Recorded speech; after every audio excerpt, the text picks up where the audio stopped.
दोस्तों, स्वागत है आपका मेरे YouTube चैनल इंग्लिश बाबू पर। और आज मैं फिर हाजिर हूँ आपके साथ एक नई स्टोरी लेकर। और दोस्तों, ये आज की जो स्टोरी है ये अकबर बीरबल की सीरीज़ से ली गई है। बहुत ही मज़ेदार कहानी है, सुनकर आपको बहुत मज़ा आएगा। उसके अलावा इस स्टोरी में आपको कुछ नए इंग्लिश के वर्ड मीनिंग पता चलेंगे, उनकी प्रोनाउंसिएशन के बारे में पता चलेगा, और जो इसका ग्रामर का पार्ट है उसे बिल्कुल ही डिटेल में कवर करेंगे। तो एक एक स्ट्रक्चर को आप बहुत आसानी से सीख पाएंगे। तो चलिए दोस्तों, आज की इस कहानी को हम शुरू करते हैं। और सबसे पहले कहानी का टाइटल देखते हैं। कहानी का टाइटल है आ मैटर ऑफ क्रोज। क्या मतलब हुआ दोस्तों? मैटर का मतलब होता है किसी भी तरह का मामला। मैटर ऑफ क्रोज मतलब कि कौवों का मामला। तो दोस्तों, ये आज की इस कहानी का टाइटल है, शीर्षक है। और अब मैं इसे पढ़ना शुरू करता हूँ। आपसे रिक्वेस्ट है, आप इसे बिल्कुल ध्यान से सुने। यदि आपको कोई नया वर्ड या फिर नया स्ट्रक्चर देखने को मिले तो आप उसको नोट भी ज़रूर करें। तो चलिए इसको शुरू करते हैं। The Kings palace had the दीवाने आम एंड आ ब्यूटीफुल दीवाने खास। क्या मतलब हुआ दोस्तों? ये जो हमारा वाक्य है ये पास्ट का पॉजेसिव सेंटेंस है। और जब हम पास्ट में ये शो करना चाहते हैं कि किसी के पास कुछ था, तो इस तरह का जो वाक्य है वो पास्ट का पॉजेसिव वाक्य कहलाता है, जहाँ पर हैड का प्रयोग किया जाता है हेल्पिंग ऑफ के रूप में। तो इस लाइन का क्या अर्थ हुआ? द किंग्स पैलेस मतलब जो राजा का महल था, हैड द दीवाने आम मतलब एंड ए ब्यूटीफुल दीवाने खास। उसमें दीवाने आम था एंड अ ब्यूटीफुल दीवाने खास, और एक सुंदर दीवाने खास था। द दीवान खास वॉज स्मॉलर दैन द दीवाने आम। क्या मतलब हुआ दोस्तों? स्मॉलर का मतलब होता है छोटा। द दीवाने खास वॉज स्मॉलर, जो दीवाने खास था वॉज स्मॉलर, वो छोटा था। दैन द दीवाने आम से। But lavishly furnished. लेविशली का मतलब होता है बहुत ही विलासिता के रूप में, विलासिता। और फर्निश मतलब कि सुसज्जित था, विलासिता तरीके से सुसज्जित था। All the courtiers met here. और दोस्तों, कोर्टियर्स का मतलब होता है दरबारी। और ये जो हमारा वाक्य है ये पास्ट इंडेफिनिट का अफर्मेटिव वाक्य है, जहाँ वर्ब की सेकंड फॉर्म का प्रयोग किया जाता है। All the courtiers met here, जो सभी दरबारी थे, मेट हेयर वो यहाँ मिलते थे। टू डिस्कस मतलब कि बात करने के लिए, वार्तालाप करने के लिए। इम्पॉर्टेंट मैटर्स, जो महत्वपूर्ण मामले होते थे उनको डिस्कस करने के लिए, उसके बारे में चर्चा करने के लिए वो यहाँ पर मिलते थे। एंड इश्यूज़, और जो मुद्दे होते थे। चलिए आगे देखिए। Sometimes the king asked strange questions which Birbal alone could answer. क्या मतलब हुआ? समटाइम्स मतलब कि कई बार। द किंग आस्क्ड, जो राजा थे वो पूछते। स्ट्रेंज क्वेश्चंस, स्ट्रेंज एडजेक्टिव है जिसका मतलब होता है अजीब। जो कई बार जो राजा थे आस्क्ड स्ट्रेंज क्वेश्चंस, वो अजीब सवाल पूछते। विच बीरबल अलोन कुड आंसर मतलब जिसे सिर्फ जो बीरबल थे वो अकेले ही उनका आंसर दे पाते थे। चलिए आगे देखिए। Once Akbar asked his courtiers to find out how many crows there were in Agra. क्या मतलब हुआ दोस्तों? ये जो हमारा वाक्य है ये भी पास्ट इंडेफिनिट का ही अफर्मेटिव वाक्य है, जहाँ पर दो वर्ब का प्रयोग किया गया है। वंस मतलब एक बार। अकबर आस्क्ड हिज कोर्टियर्स, जो अकबर थे उन्होंने अपने दरबारियों को कहा। टू फाइंड आउट मतलब पता लगाना, पता लगाने को कहा। How many crows there were in Agra की, आगरा में how many crows were there in Agra की, आगरा में कितने कौवे हैं। तो इस पूरी लाइन का क्या मतलब हुआ कि एक बार अकबर ने अपने दरबारियों से कहा कि वो पता लगाएं कि आगरा में कितने कौवे हैं। ही वॉर्न दैम। वॉर्न का मतलब होता है किसी को किसी भी तरह की चेतावनी देना, और ये सेकंड फॉर्म है। ही वॉर्न दैम, उन्होंने उनको चेतावनी दी। टू केयरफुली चेक, कि वो ध्यान से चेक करें, इस चीज़ की जांच करें। बिफोर आंसरिंग मतलब उन्होंने चेतावनी दी कि वो आंसर देने से पहले, जवाब देने से पहले ध्यान से जांच करें। चलिए आगे देखिए। The courtiers were scared.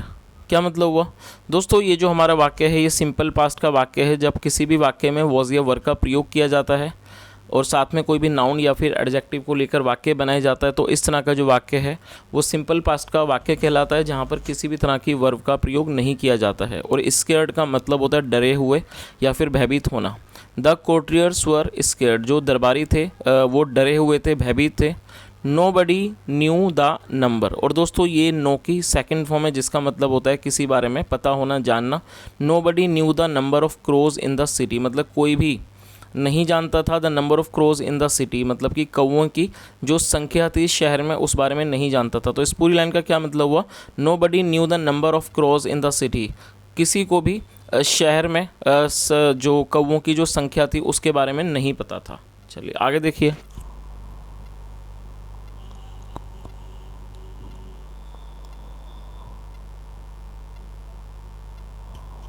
The courtiers were in a fix, were in a fix का मतलब होता है किसी भी असमंजस में होना, ऐसी स्थिति जब व्यक्ति ना फैसला कर पाए कि क्या करना है, असमंजस की, उसे फिक्स कहा जाता है। तो इस लाइन का क्या मतलब हुआ, the courtiers were in a fix, जो दरबारी थे वो एक तरह के असमंजस में थे। If they did not answer, यदि वह जवाब नहीं देते हैं, या फिर कह सकते हैं यदि उन्होंने जवाब नहीं दिया, they would be punished, they would be punished मतलब कि उन्हें सज़ा दी जाएगी। एंड और इफ़ दे वर रॉन्ग, और यदि वो गलत होते हैं, if they were wrong, then too फिर भी, दे वुड बी पनिश्ड, उन्हें सज़ा दी जाएगी, उन्हें दंडित किया जाएगा। सम कोर्टियर्स बिगेन टू प्रे, और ये बिगिन की सेकंड फॉर्म है, बिगिन मतलब शुरू करना, और ये सेकंड फॉर्म है begin. Some courtiers began to pray, और प्रे मतलब प्रार्थना करना, जो कुछ दरबारी थे बिगिन टू प्रे, वह प्रार्थना करने लगे। वाइल जबकि, while some looked at the sky, जबकि जो कुछ थे लुक्ड एट द स्काई, उन्होंने आसमान देखा, आसमान की तरफ देखा। Trying to count the crows, और कोशिश करने के लिए, टू काउंट द क्रोज कौओं की गिनती की कोशिश करने के लिए। चलिए आगे देखिए। ओनली बीरबल वॉज काम, दोस्तों ये भी हमारा सिंपल पास्ट का वाक्य है, और CALM काम, इसे काम पढ़ा जाएगा क्योंकि इसमें एल साइलेंट है। काम का मतलब होता है शांत होना, और ये भी एडजेक्टिव, और ये हमारा सिंपल पास्ट का वाक्य है। तो क्या मतलब हुआ, ओनली बीरबल वॉज काम, सिर्फ जो बीरबल थे वो शांत थे। ही सैड, उन्होंने कहा। योर मजेस्टी मतलब कि महाराज। देयर आर एग्जैक्टली 10,666 क्रोज इन आगरा, उन्होंने क्या कहा, योर मजेस्टी मतलब महाराज, देर आर एग्जैक्टली मतलब देर आर एग्जैक्टली 10,666 क्रोज इन आगरा, उन्होंने कहा कि महाराज कि आगरा में 10,666 कौवे हैं पूरे। आर यू श्योर, श्योर का मतलब होता है निश्चित होना। आर यू श्योर बीरबल, मतलब क्या बीरबल आप निश्चिंत हो, निश्चित हो। आस्क्ड द एम्परर, सम्राट ने पूछा। आगे देखिए।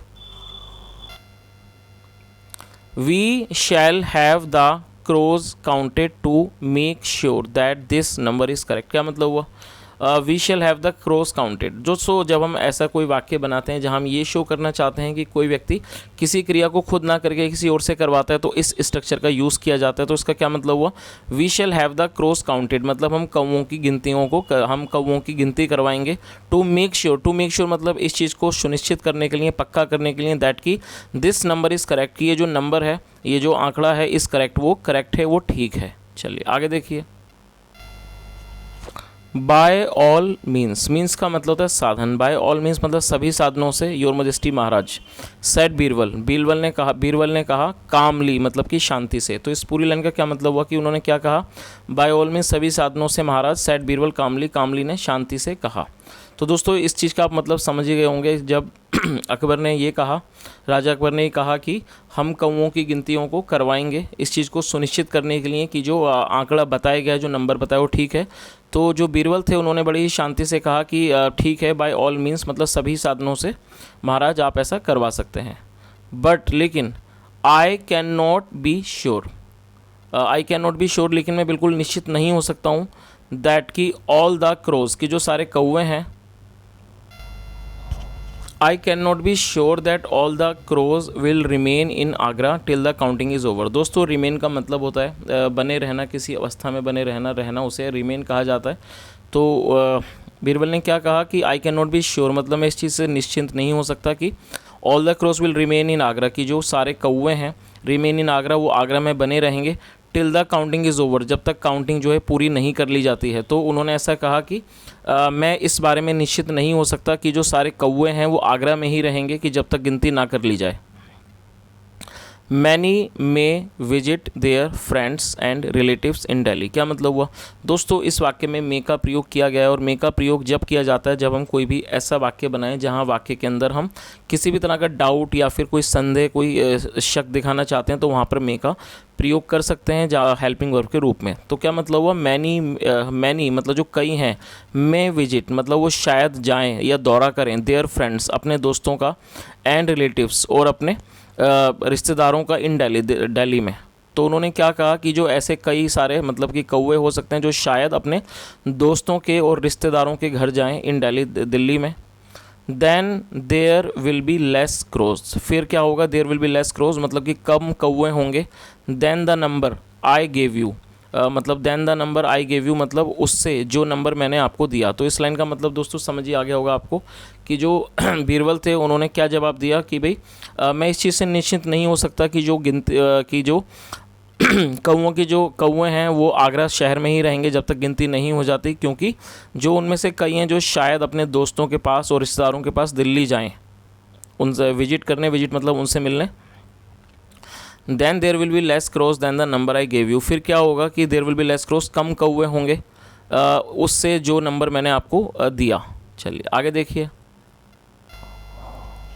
Also many relatives and friends of these crows may visit them in Agra. क्या मतलब हुआ कि ऑल्सो और ये भी हो सकता है कि जो कई रिलेटिव्स हैं, रिश्तेदार हैं, और जो एंड फ्रेंड्स और जो दोस्त हैं, ऑफ दीज क्रोज इन कौवों के, मे विजिट दैम शायद वो उनसे मिलने आए, इन आगरा आगरा शहर आगरा में।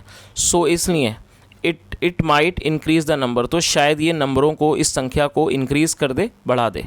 चलिए आगे देखिए। बट आई कैन श्योरली से, लेकिन मैं निश्चित रूप से कह सकता हूँ दैट कि एट दिस मोमेंट मतलब कि इस क्षण में देयर आर एग्जैक्टली 10,660 क्रोज इन आगरा। लेकिन उन्होंने क्या कहा, लेकिन मैं इस बात को निश्चित रूप से कह सकता हूँ कि इस क्षण मतलब कि इस मोमेंट में, क्षण में अभी ठीक कि 10,666 जो कौवे हैं वो आगरा में हैं। चलिए आगे देखिए। The king burst out laughing and said Birbal you are amazing. क्या मतलब हुआ, जो राजा थे बर्स्ट आउट लाफिंग वो बहुत खिलखिलाकर हंसे, एंड सेड और उन्होंने कहा बीरबल यू आर अमेजिंग कि बीरबल आप अद्भुत हो। तो दोस्तों ये आज की एक बहुत छोटी सी कहानी थी और मैं उम्मीद करता हूँ कहानी आपको अच्छी लगी होगी। और यदि आपको मेरा पढ़ाने का तरीका अच्छा लगा हो तो आपसे रिक्वेस्ट है वीडियो को लाइक करें, शेयर करें, चैनल को सब्सक्राइब करें। और यदि आज की कहानी में आपने कोई नया वर्ड सीखा हो तो कमेंट के माध्यम से बताएं। सुनने के लिए thank you so much, have a nice day and bye.